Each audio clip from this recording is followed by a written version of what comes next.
चल जाओ टोल पर चल जाओ, धाता टोल पर चल जाओ, भौजात आगे पैसा भौजात या बकिया आ गई तो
भैया छोटे से बस्ती है, ठीक दुकान के आ जाओ तब तक देव दियो दूर से टहल जाओ ना ओना कमिटियो और छे जाओ ना देखते मेला मारी कर से भोरे दे गेले 101 रुपया कोनो चल गेले किया ले गेले जाना टहल जाओ ना दोस्त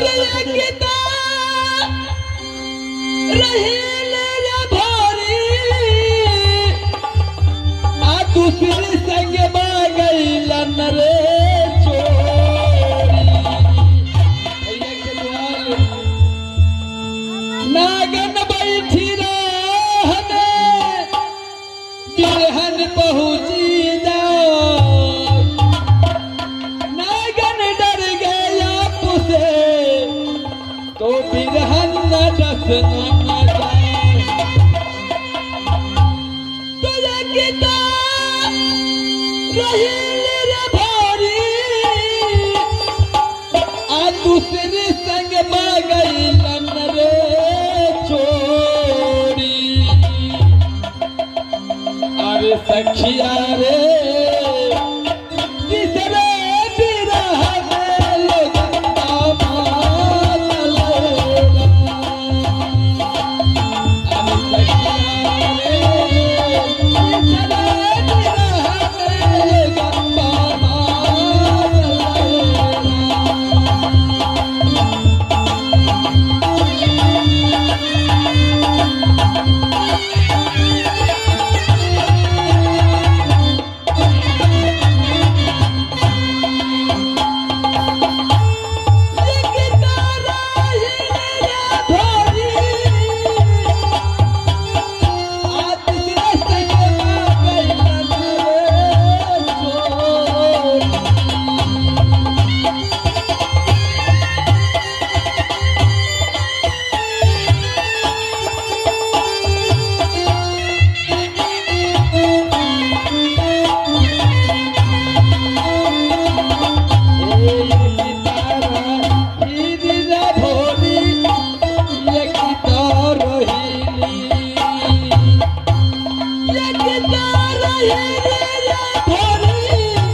अरे बोलो।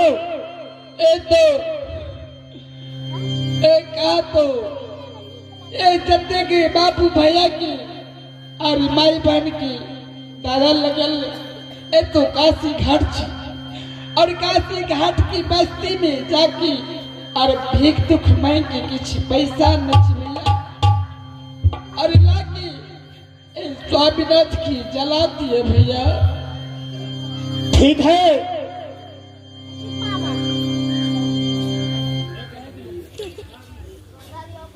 ठीक है, मुझे पैसा लाओ। देखता हो कि 3000 रुपया पूरा है कि नहीं। भैया छोटे से वस्त्र से मांग के अल्लाह जैसे अपने ला लिया अल्लाह के जरा दिया भैया। जला दियो महाराज, जला दियो।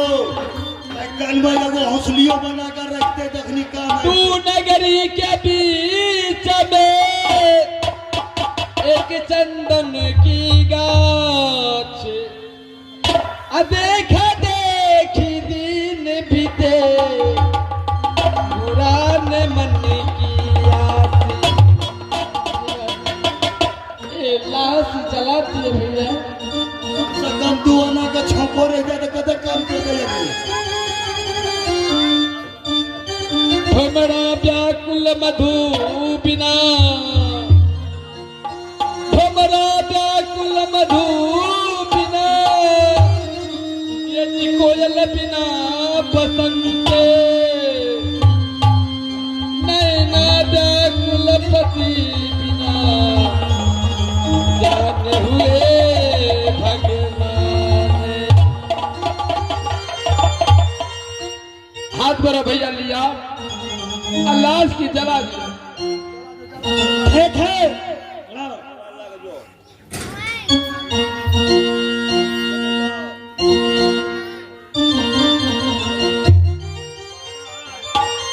अरे बोलो। महाराज कर भला तो हो भला महाराज। देह दे दे वो थकी गोड़ा दाता जोल फसल आवे छी। नहीं पूरते तो की करबे कता से पूरे हुए। सासू जी हे माँ ठीक है,